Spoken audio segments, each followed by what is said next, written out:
الحمد لله رب العالمين والصلاة والسلام على أشرف الأنبياء والمرسلين. أما بعد، أعوذ بالله من الشيطان الرجيم من همزه ونفخه ونفثه. بسم الله الرحمن الرحيم. رب اشرح لي صدري ويسر لي أمري واحلل عقدة من لساني يفقه قولي. اللهم انفعنا بما علمتنا وعلمنا ما ينفعنا وزدنا علما.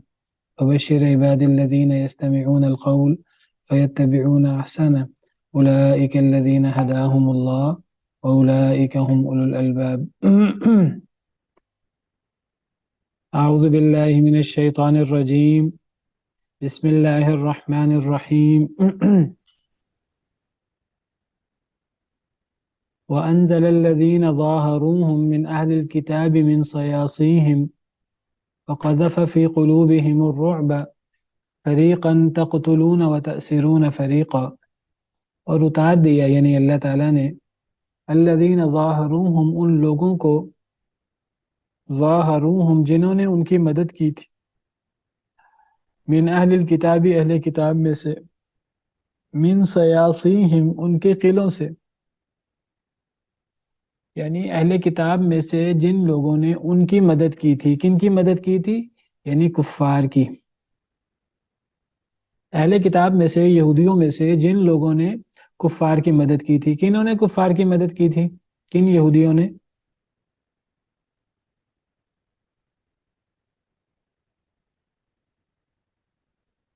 جی، بنو قریظہ کے بنو قریظہ کے یہودیوں نے. بنو قریظہ کے یہودیوں کو جنہوں نے ان کی مدد کی تھی، یعنی وہ جو 10,000 کا لشکر آیا تھا، جنہوں نے ان کی مدد کی تھی، ان سے ساز باز کی تھی، تو اہل کتاب کے ان لوگوں کو، بنو قریظہ کے ان یہودیوں کو اللہ نے اتار دیا من سیاسیہم ان کے قلعوں سے. کیا مطلب اللہ نے ان کو اتار دیا ان کے قلعوں سے؟ یعنی وہ جو مسلمانوں نے ان کا محاصرہ کیا جنگ احزاب کے بعد، اور یہ کافی لمبا محاصرہ ہوا، تو اللہ نے ان کے دلوں میں رعب طاری کر دیا، اور رعب طاری کر کے اللہ نے ان کو ان کے قلعوں سے اتار دیا. اگر اللہ ان کے دلوں میں رعب طاری نہ کرتے، ممکن ہے وہ لمبا عرصہ مزید محاصرے میں رہتے اور مسلمانوں کے لیے محاصرہ جاری رکھنا مشکل ہو جاتا. اللہ نے اتار دیا. جس طرح اللہ نے کفار کے بالمقابل مسلمانوں کی مدد کی اور کفار کو اپنا لاؤ لشکر سب کچھ چھوڑ چھاڑ کر بھاگنا پڑا، اسی طرح اللہ نے ان کے دلوں میں بھی رعب طاری کیا اور ان کو بھی ان کے قلعوں سے اتارا. وَقَذَفَ فِي قُلُوبِهِمُ الرُّعْبَ اور ڈال دیا ان کے دلوں میں رعب کو. فَرِيقًا تَقْتُلُونَ وَتَأْسِرُونَ فَرِيقًا اب ان میں سے ایک گروہ کو تم قتل کر رہے تھے اور تم قیدی بنا رہے تھے ایک گروہ کو. کس گروہ کو قتل کر رہے تھے تم؟ یعنی وہ گروہ جو لڑنے کے قابل تھا. سیدنا سعد بن معاذ کے فیصلے کے مطابق جو لڑنے کے قابل ہے اس کو قتل کر دیا جائے.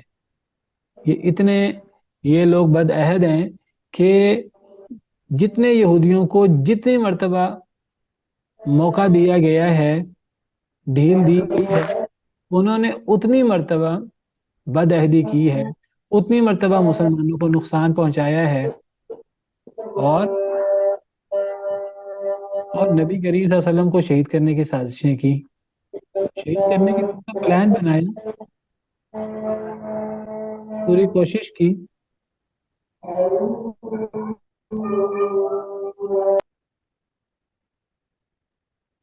تو ان کے بارے میں یہی فیصلہ پھر حضرت سعد بن معاذ نے کیا، جیسے پچھلے لیکچر میں نے بتایا تھا تفصیل سے. اور یہی اللہ کا فیصلہ تھا کہ ان میں سے لڑنے والوں کو قتل کر دیا جائے، اور عورتوں کو، بچوں وغیرہ کو، جو لوگ لڑ نہیں سکتے، ان کو قیدی بنا دیا جائے. تو ان کو پھر ایک گروہ کو تم قتل کر رہے تھے اور قیدی بنا رہے تھے تم دوسرے گروہ کو.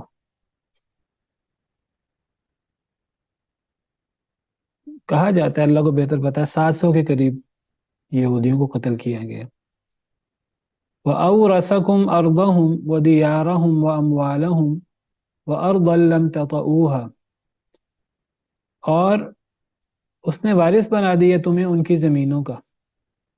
اللہ نے تمہیں، یعنی اے مسلمانوں، تمہیں ان کی زمین کا وارث بنا دیا، ودیارہم ان کے گھروں کا، واموالہم اور ان کے مالوں کا، وارضاً اور اس زمین کا بھی، لم تطئوہا جس کو تم نے ابھی روندا نہیں ہے۔ کیا مطلب؟ کون سی سرزمین؟ یعنی ایک تو اللہ تعالیٰ نے تمہیں یہود کے گھروں کا، یہ جو بنو قریظہ کے یہود تھے، اب انہیں قتل کر دیا گیا اور ان میں سے باقی لوگوں کو غلام لونڈی قیدی بنا لیا گیا، تو پھر اب ان کے گھروں پر، ان کی زمین وغیرہ پر مسلمانوں کا قبضہ ہو گیا، تو اللہ نے تمہیں اس کا وارث بنا دیا، ان کی زمین کا بھی، ان کے گھروں کا بھی، ان کے مالوں کا بھی، اور اس زمین کا جسے تم نے ابھی روندا نہیں۔ اس زمین سے کیا مراد ہے؟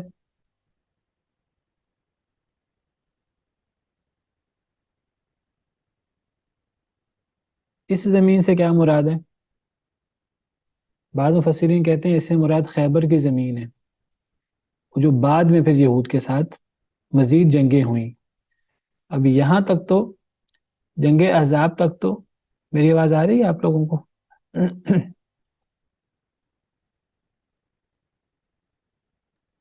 جی استاد۔ جنگ احزاب تک تو دشمن آ رہے تھے حملہ کرنے، اور مسلمانوں کو دفاع کرنا پڑ رہا تھا، لیکن اب اس کے بعد نبی صلی اللہ علیہ وسلم نے فرمایا اب وہ نہیں آئیں گے، اب ہم جایا کریں گے، اب ہم حملہ کیا کریں گے۔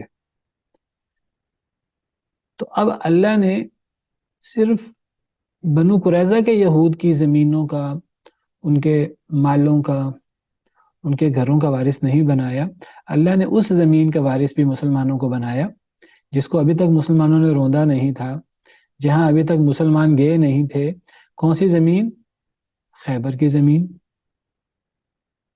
یہ 5 ہجری میں ہوا ہے غزوہ احزاب، تو 7 ہجری میں خیبر کی زمین، یا بعد کی جو جنگیں ہیں، روم و فارس اور ان کی زمینیں اور ان کے گھر اور ان کے مال و دولت مراد ہیں؟ اللہ کو بہتر پتہ ہے۔ تو قیامت تک آنے والی ساری زمینیں اور سارے گھر اور سارے مال و دولت مراد ہو سکتے ہیں۔ جب مسلمان جہاد کریں گے تو مسلمانوں کو پھر یہ مال غنیمت اور یہ چیزیں حاصل ہوں گی، اور اگر وہ جہاد کو چھوڑ دیں گے پھر مسلمان ذلیل ہوں گے، اللہ معاف کرے، جیسے ذلیل ہوئے ہوئے ہیں۔ تو وارث بنا دیا تمہیں ان کی زمین کا، ان کے گھروں کا، ان کے مال کا، اور اس زمین کا بھی جسے تم نے روندا نہیں۔ وَكَانَ اللَّهُ عَلَى كُلِّ شَيْءٍ قَدِيرًا، اور ہے اللہ تعالیٰ ہر شے پر قدرت رکھنے والا۔ کوئی بندہ اس کو عجیب نہ سمجھے کہ ایسا کیسے ہوگا، اللہ کے لیے کوئی مشکل نہیں ہے، اللہ تعالیٰ ہر چیز پر قدرت رکھتے ہیں، اللہ ہر لحاظ سے مسلمانوں کی مدد کر سکتے ہیں، بس شرط یہ ہے کہ مسلمان اللہ کے دین پر کما حقہ عمل کریں۔ وَلَيَنْصُرَنَّ اللَّهُ مَن يَنْصُرُهُ، جو اللہ کی مدد کرتا ہے اللہ اس کی ضرور مدد کرتے ہیں۔ یا ایھا الذین آمنوا ان تنصروا اللہ ینصرکم ویثبت اقدامکم، اے ایمان والو اگر تم اللہ کی مدد کرو گے تو اللہ تمہاری بھی مدد کریں گے، تمہارے قدموں کو بھی اللہ مضبوط کریں گے۔ وَأَنْتُمُ الْأَعْلَوْنَ إِن كُنتُم مُؤْمِنِينَ، تم ہی غالب ہوگے اگر تم مومن ہو تو اللہ تعالیٰ نے نہ صرف بنو قریظہ، ان کا مال و دولت، ان کے گھر بار مسلمانوں کے حوالے کیے، بلکہ اللہ نے فرمایا اسی طرح جہاد کرتے رہو گے تو بہت ساری زمینیں، بہت سارا مال و دولت اللہ تعالیٰ تمہیں وہ بھی مال غنیمت کے طور پہ عطا کریں گے، اور یہ کوئی مشکل نہیں ہے اللہ کے لیے، بس جذبہ جہاد ہونا چاہیے، دین پر کما حقہ عمل ہونا چاہیے۔ یا ایہا النبی قل لازواجک ان کنتن تردن الحیاة الدنیا وزینتها فتعالین امتعکن واسرحکن سراحا جمیلا۔ اے نبی، آپ کہہ دیجئے اپنی بیویوں سے، ازواج مطہرات سے، امہات المومنین سے، آپ کہہ دیجئے ان کنتن، اگر ہو تم، تردن الحیات الدنیا، تم چاہتی ہو دنیاوی ساز و سامان، دنیا کی زندگی، وزینتہا اور اس کی زینت، دنیا کی زینت، فتعالین تو آ جاؤ، امتعکن میں فائدہ دوں تمہیں، واسرحکن اور میں چھوڑ دوں تمہیں، سراحا جمیلا بہت اچھے طریقے سے چھوڑنا۔ وَإِن كُنتُنَّ اور اگر ہو تم تُرِدْنَ اللَّهَ وَرَسُولَهُ تم چاہتی اللہ کو اور اللہ کے رسول کو، وَالدَّارَ الْآخِرَةَ اور آخرت کے گھر کو، فَإِنَّ اللَّهَ أَعَدَّ لِلْمُحْسِنَاتِ بس بے شک اللہ تعالیٰ نے تیار کر رکھا ہے نیک عورتوں کے لیے، مِنْكُنَّ تم میں سے اجرًا عظیما بہت بڑا اجر۔ ان آیات کو آیات تخییر کہتے ہیں۔ کیا کہتے ہیں؟ آیات تخییر۔ تخییر کا مطلب کسی کو اختیار دینا۔ تو ان آیات کے ذریعے ازواج مطہرات کو اختیار دیا گیا۔ کیا اختیار دیا گیا؟ انہیں یہ اختیار دیا گیا کہ وہ چاہیں تو نبی کریم صلی اللہ علیہ وسلم کے نکاح میں رہیں، اسی آزمائش کے ساتھ اور اسی مشکلات کے ساتھ جس مشکل میں اور جس آزمائش میں اور جس تنگی میں وہ ہیں۔ چاہے تو وہ نبی کے حبالہ عقد میں رہیں، نبی کی بیوی بن کر رہیں، اور اگر وہ دنیا چاہتی ہیں تو پھر نبی انہیں طلاق دے کر، انہیں دنیا دے کر، مال و دولت دے کر، طلاق دے کر آزاد کر دیتے ہیں۔ اصل میں ہوا یہ کہ جب فتوحات ہونا شروع ہوئیں جنگ احزاب کے بعد بطور خاص، اور مال غنیمت ملنا شروع ہوا اور مسلمانوں میں فراخی ہوئی، تو اب صحابہ کرام، صحابیات، ان کے رہن سہن میں فرق آیا، ان کے کھانے پینے میں، اوڑھنے پہننے میں فرق آیا، اللہ نے کافی فراخی کر دی۔ جب صحابہ کرام اور صحابیات کے رہن سہن میں، ان کے طور طریقے میں فراخی آئی، تو ازواج مطہرات نے جب ان چیزوں کو دیکھا تو ازواج مطہرات کے دل میں بھی آیا کہ ہم جو اتنی تنگی کی زندگی بسر کر رہی ہیں تو ہمارے ہاں بھی فراخی ہونی چاہیے، ہمارے ہاں بھی کھانے پینے کو کھلا ہونا چاہیے، ہمارے ہاں بھی اچھے کپڑے ہونے چاہیے۔ یہ کوئی خواہش ناجائز نہیں تھی، اور یہ بھی نہیں تھا کہ نبی کریم صلی اللہ علیہ وسلم کے پاس موجود نہیں تھا۔ جب صحابہ کرام پر فراخی ہوئی تو صحابہ کرام پر تو فراخی ہوئی مال غنیمت کی وجہ سے، تو مال غنیمت تو صحابہ کرام کو، وہ ہر مجاہد کو اس کا حصہ ملتا تھا، اور نبی کریم صلی اللہ علیہ وسلم کو اکیلے ہی پورے مال غنیمت کا 5واں حصہ، مال غنیمت کے 5ویں حصے میں سے ایک حصہ نبی کریم صلی اللہ علیہ وسلم کو ملتا تھا۔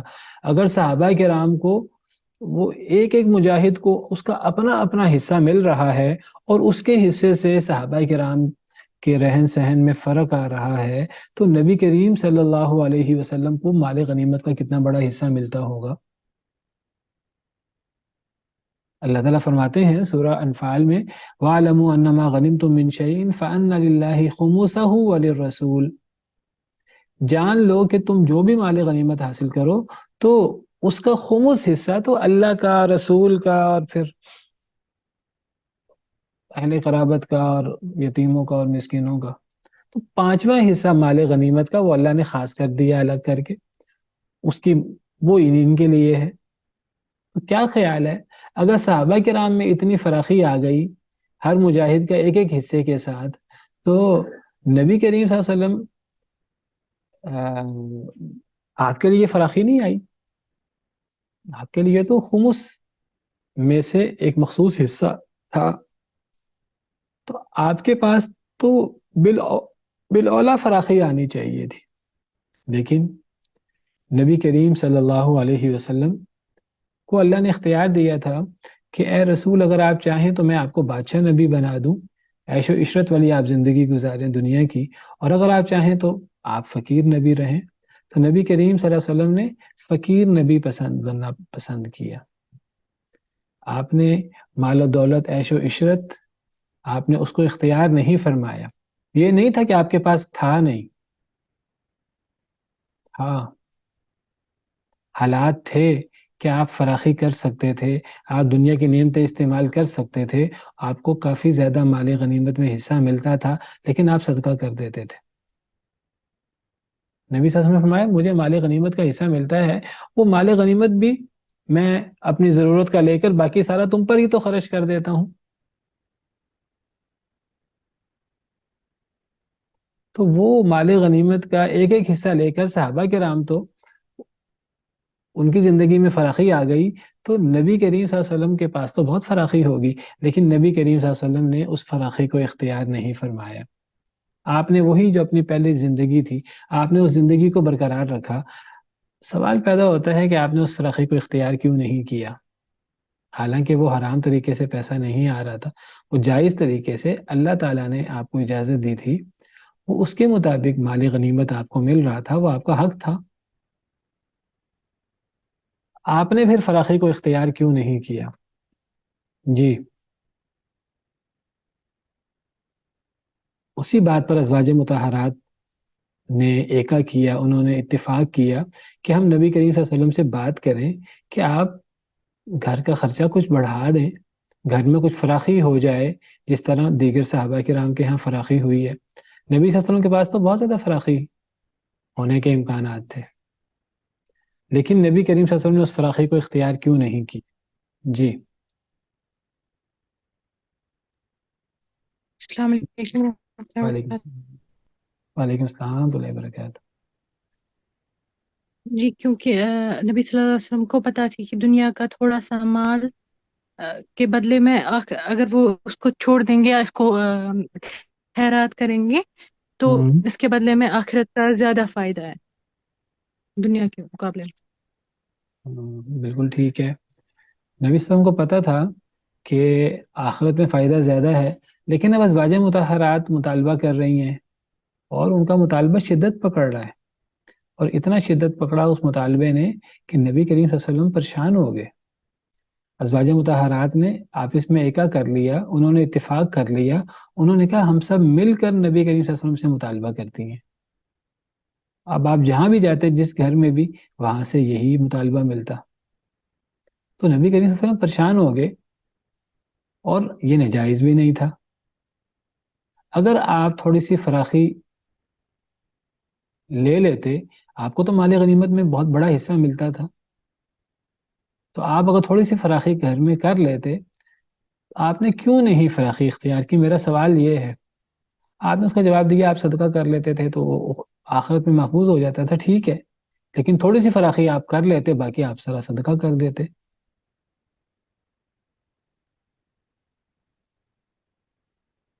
اصل میں اگر نبی کریم صلی اللہ علیہ وسلم فراخی اختیار کر لیتے، تو پھر آپ کی امت میں بعد میں آنے والے غریب لوگ کیا کرتے؟ نبی کریم صلی اللہ علیہ وسلم اگر فراخی اختیار کر لیتے، آپ چاہتے تو آپ تو بادشاہوں جیسا بھی کھا پی سکتے تھے۔ اگر آپ بادشاہوں جیسا کھا پی لیتے، آپ ہرگز ناجائز نہ کرتے۔ سیدنا داؤد علیہ السلام، سیدنا سلیمان علیہ السلام نبی بھی تھے، بادشاہ بھی تھے، اللہ کی بہت نعمتیں تھیں۔ صحابہ کرام میں بھی ایسے ایسے صحابہ موجود تھے جن کے پاس مال و دولت بہت زیادہ تھا، اور وہ ناجائز نہیں تھا، وہ جائز طریقے سے آتا تھا، اور وہ خرچ بھی بہت زیادہ کرتے تھے۔ سیدنا عثمان بن عفان، سیدنا عبد الرحمن بن عوف، دیگر کئی صحابہ بہت مالدار تھے، اور وہ خرچ بھی بہت زیادہ کرتے تھے، اور ان کے گھر میں فراخی موجود تھی۔ نبی کریم صلی اللہ علیہ وسلم نے اس فراخی کو اختیار کیوں نہیں کیا، اگرچہ وہ ناجائز بھی نہیں تھی؟ اگر نبی کریم صلی اللہ علیہ وسلم مال و دولت آنے کے بعد اگر آپ بھی فراخی اختیار کر لیتے، تو پھر آپ کی امت میں آنے والے غریب وہ کیا کرتے؟ تو آپ امت کے لیے، بعد میں آنے والے غریبوں کے لیے آپ اسوہ بنے، اور آپ کے گھر کی یہ کیفیت تھی کہ اتنے مال غنیمت کے باوجود، مال غنیمت کا اتنا بڑا حصہ آپ کے لیے ہوتا تھا، لیکن دو دو مہینے آپ کے گھر میں چولہا نہیں جلتا تھا۔ صحیح حدیث مبارکہ صحیح بخاری کی، دو دو مہینے گھر میں چولہا نہیں جلتا تھا۔ سیدہ عائشہ رضی اللہ تعالی عنہ نے فرمایا کہ نبی کریم صلی اللہ علیہ وسلم کے دور میں تو ہم کبھی پانی اور کھجور سے بھی سیر نہیں ہوئے، پانی اور کھجور سے، حالانکہ مدینہ میں سب سے زیادہ کھجور ہوتی تھی۔ تو آپ نے فرمایا ہم دو سیاہ چیزوں سے بھی کبھی سیر نہیں ہوئے نبی صلی اللہ علیہ وسلم کی حیات طیبہ میں۔ تو یہ آپ کا اختیاری فقر تھا، آپ نے اس فقر کو اختیار کر رکھا تھا۔ اگر آپ کچھ غنا اختیار کر لیتے تو وہ جائز ہوتا، لیکن آپ کی امت میں آنے والے مشکلات کے مارے غریب لوگ وہ کیا کرتے ہیں، ان کے لیے پھر نمونہ کیا ہوتا؟ تو نبی کریم صلی اللہ علیہ وسلم آپ نے اللہ سے دعا کی، اللہم جعل رزق آل محمد قوتا، اے اللہ محمد صلی اللہ علیہ وسلم کے آل کا رزق اتنا بنا دے کہ بس ان کی کمر بس سیدھی ہو جائے، ان کو خوراک کافی ہو جائے۔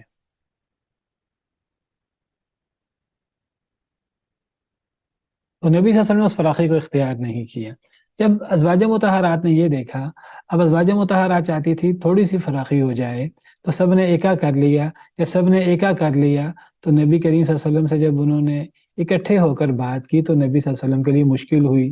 جب آپ کے لیے مشکل ہوئی تو نبی کریم صلی اللہ علیہ وسلم نے ناراضگی اختیار فرمائی، اور آپ نے دیکھا کہ یہ اپنا مطالبہ چھوڑ ہی نہیں رہی، سمجھانے کی کوشش کی، نہ سمجھی وہ، تو نبی صلی اللہ علیہ وسلم نے پھر ان سے فرمایا، آپ آپ نے ان کو کچھ نہیں کہا، آپ نے کہا کہ تم اپنے اپنے گھر میں رہو، آپ ایک جگہ جا کر آپ مقیم ہوگے۔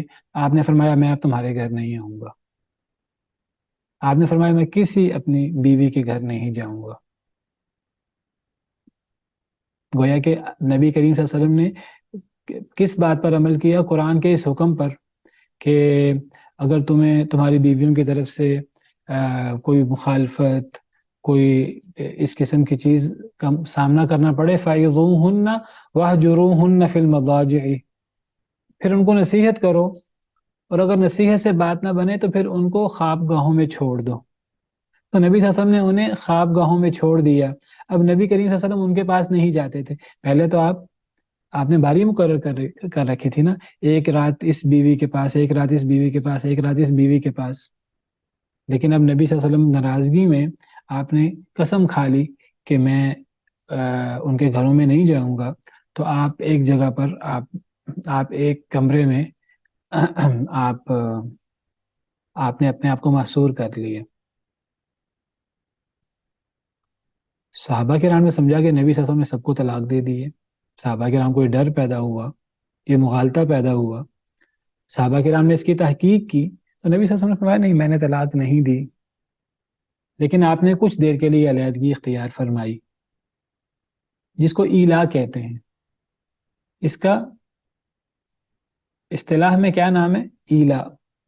ایلا کا کیا مطلب ہے؟ ایلا کسے کہتے ہیں؟ یہ وہ والا ایلاف قریش، یہ وہی والا لفظ ہے؟ ساتھ چھوڑ دینا۔ نہیں نہیں، ایلاف الگ لفظ ہے، چھوڑ دینا الگ لفظ ہے، ایلا الگ ہے۔ ایلا تو آلا یولی ایلا، حمزہ لام یا اس کا روٹ ہے، اس کا مطلب قسم اٹھانا ہوتا ہے۔ کیسے لکھتے ہیں؟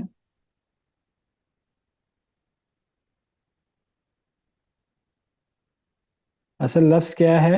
حمزہ لام یا۔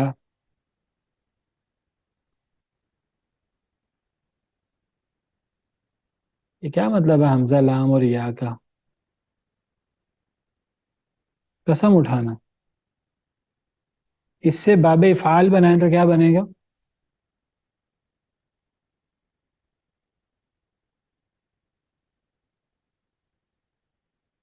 باب افعال اس سے کیا بنے گا؟ افعال یفعل افعال۔ تو یہ حمزہ لام یا سے کیا بنے گا؟ اس سے بنے گا اعلا، اعلایا۔ تو اعلایا سے آلہ، یہ الف بن جائے گا نا، اور یہاں قالا والا قاعدہ لگا تو کیا بنے گا؟ آلہ، آلہ۔ مضارع کیا بنے گا؟ ہاں جی، علماء یولی۔ کدھر ہیں؟ یعلی، آلہ یؤلی۔ اب آپ نا علماء ہیں، اب کچھ مہینے رہ گئے ہیں پھر آپ سکہ بند مفتی ہوں گے، کیا خیال ہے؟